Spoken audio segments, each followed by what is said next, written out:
Nah, masyarakat kita sekarang diguyur dengan itu tuh, kehilangan kemampuan untuk mengolah argumentasi. Kita terus katakan Pak Jokowi pembohong segala macam. Ya memang di dalam politik orang boleh berbohong itu. Berbohong tidak salah. Janji politik pemerintah juga too good to be true itu. Alias bohong gitu.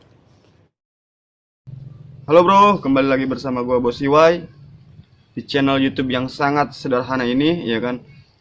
Biasa gua mau ngebahas masalah isu-isu politik yang beredar kan di Indonesia khususnya gitu. Nah, tadi gue lihat di berita online, ya kan.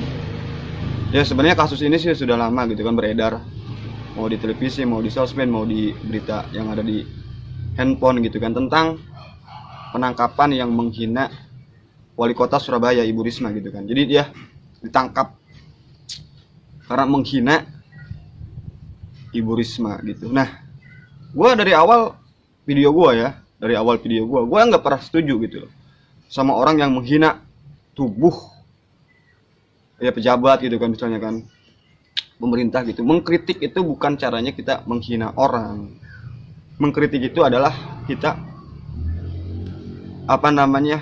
jadi bahan kritik itu adalah kebijakannya gitu. Kebijakannya itu ada efeknya enggak sama kehidupan kita gitu kan. Misalkan tentang kebijakan soal ekspor impor gitu kan misalkan. Nah, itu yang dikritik itu adalah kebijakannya gitu, bukan orangnya gitu. Kita nggak ada problem sama orangnya gitu kan. Mau dia seperti apa mukanya gitu kan, atau giginya ompong seperti gua, kita nggak pernah ada soal gitu. Cuman ini kurangnya pengetahuan gitu kan, kurangnya pikiran gitu. Jadi orang itu nggak bisa kontrol emosionalnya gitu kan. Jadi sehingga ujung-ujungnya dia mencaci maki gitu kan. Kalau misalkan gua mengkritik presiden, iya kan, dengan gua mengatakan Pak Jokowi pembohong gitu, itu bukan menghina gitu. Karena sebelumnya kan Pak Jokowi pernah berjanji, ya kan. Orang yang mengingkari janji apa kalau bukan disebut pembohong kan gitu. Pak Jokowi dulu pernah bilang, ya kan, dia akan menciptakan 10 juta lapangan kerja di periode pertama gitu. 10 juta lapangan kerja, iya kan. Itu janji Presiden Jokowi di periode pertama, iya kan. Terus setelah beberapa tahun kemudian dia membuat kartu prakerja. Kartu prakerja itu kan berarti adalah untuk menutupi kebohongan 10 juta lapangan kerja. Kalau 10 juta lapangan kerja itu benar-benar ada, kartu prakerja itu tidak akan pernah dibuat. Iya kan? Nah, jadi kalau gue bilang Pak Jokowi bohong, iya kan, itu adalah latar belakang janji daripada yang belum ditepati gitu loh sama presiden gitu. Banyak, iya kan, barometer gue gitu kan untuk bilang Pak Jokowi misalkan pembohong. Itu kan gue nggak menghina, enggak gitu kan, karena gue berdasarkan fakta gitu kan. Terus di awal pelantikan menteri, Pak Jokowi juga bilang kan kemarin kan, dia akan memecat gitu kan, atau para menteri harus hati-hati gitu kan dalam mengambil keputusan, iya kan, soal kebijakan, soal tata bahasa ke masyarakat, iya kan. Tapi gue mesti bilang itu pun Pak Jokowi bohong gitu kan, karena kemarin Pak Menteri Yasona Lawli, iya kan, dia ya kita sebut yang sudah beredar gitu kan, hoax gitu kan, tentang keberadaan Harun Masiku itu, ya kan, buronan Komisi Pemberantasan Korupsi yang sampai sekarang sudah 3 minggu itu belum ditangkap. Kenapa Pak Jokowi nggak pecat Menteri Yasona gitu kan, iya kan, padahal dia udah melakukan kesalahan yang disebut kesalahan secara etis kan, itu salah gitu loh. Apalagi dia juga mendiskriminasi warga Priuk gitu kan. Nah, bener kata Rocky Gerung dulu di YLC, ya kan, beberapa tahun lalu dia bilang katanya Pak Jokowi pembohong, ya kan, segala macem. Ya memang katanya kan gitu. Ya gue selalu gitu kan, gue kalau bicara politik selalu ngasih gambar-gambar gitu kan, yang gue screenshot dari berita gitu, agar gue tidak disebut sebagai penyebaran berita bohong atau hoax kan gitu. Kenapa kita harus sebagai penguat argumen kita? Karena kita hidup di dalam rejim di mana orang-orang tuh takut, ya kan. Apalagi kemarin yang menghina Prabowo juga ditangkap kan, yang menghina Ibu Risma ditangkap, dan banyak sekali gitu kan sebelum kejadian ini orang-orang yang ditangkap gitu. Dan gua juga nggak setuju gitu loh. Jadi buat teman-teman ya kan, kalau mau kritik itu kritiklah kebijakannya, jangan orangnya gitu. Karena kalau kita kritik orangnya ya kan, itu memperlihatkan gitu kan, pola berpikir kita itu artinya tidak bisa melihat kehidupan yang lebih luas lagi gitu kan. Gua cuma tukang ojek ya kan, cuman gua bersosial secara real gitu kan. Gua sering bilang gitu kan, orang kalau ngomongin sosial itu hanya dengan pandai dengan menggunakan teori tangannya gitu kan, dengan kelincahan tangannya bergoyang, itu bagi gue palsu gitu kan. Karena untuk tahu kehidupan masyarakatnya kita harus terjun ke masyarakat itu sendiri gitu kan.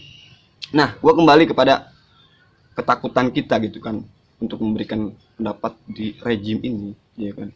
Karena sekarang semua orang itu merasa takut gitu loh, dia takut salah gitu kan. Salah pasti dilaporin sama fanatik Pak Jokowi misalnya ya kan, tentang pencemaran nama baik, ujung-ujungnya kena ITE gitu kan. Nah, gue beberapa kali bilang ya kan, atau di awal video gue ya kan, gue juga tidak suka sama orang yang mencaci maki tubuh manusia ya kan, apalagi pejabat. Yang kita kritik itu tetap ya kan kebijakannya, bukan orangnya gitu bro ya. Jadi kalau gue misalkan kasih kritik soal kartu prakerja ini kan, bahkan kemarin pagi gue baca tuh di berita online iya kan, Ibu Sri Mulyani Menteri Keuangan itu juga pusing mikirin masalah kartu prakerja ya kan, karena dia bicara duitnya dari mana ya kan, terus efektivitasnya itu benar-benar bisa mengurangi pengangguran atau tidak kan gitu ya. Ini adalah bukan jalan keluar menurut dia gitu kan, karena pengangguran itu jalan keluarnya adalah lapangan kerja gitu kan, bukan dibagi-bagi kartu prakerja gitu kan, segala macam bukan. Jadi jangankan kita sebagai masyarakat gitu kan, yang setiap hari selalu resah gelisah gitu kan, menterinya sendiri iya kan, menteri Pak Jokowi sendiri itu juga resah, itu juga gelisah gitu kan. Ternyata memang ada kekisruhan ya kan, dari kekisruhan itu bukan hanya kita di masyarakat ya kan, tapi di level-level kekuasaan ya kan, di elit-elit politik juga semuanya resah gitu kan.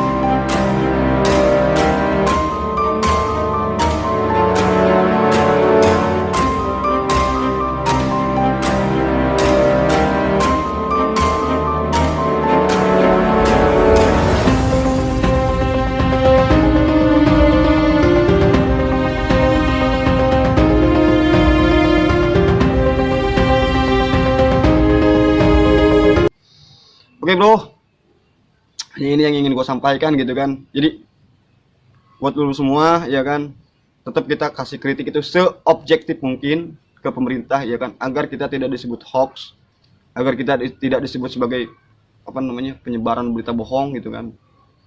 Dan itu memperlihatkan gitu loh, kalau kita itu benar-benar, ya gue sih nggak bisa bilang intelektual gitu kan, karena gue cuma tukang ojek gitu kan. Mungkin lo ada banyak ya kan teman-teman yang pendidikannya mumpuni gitu kan, untuk ngasih pendidikan ke ya minimal ke teman-teman lu lah gitu kan. Oke bro, itu yang ingin gue sampaikan, kurang lebihnya mohon dimaafkan dah.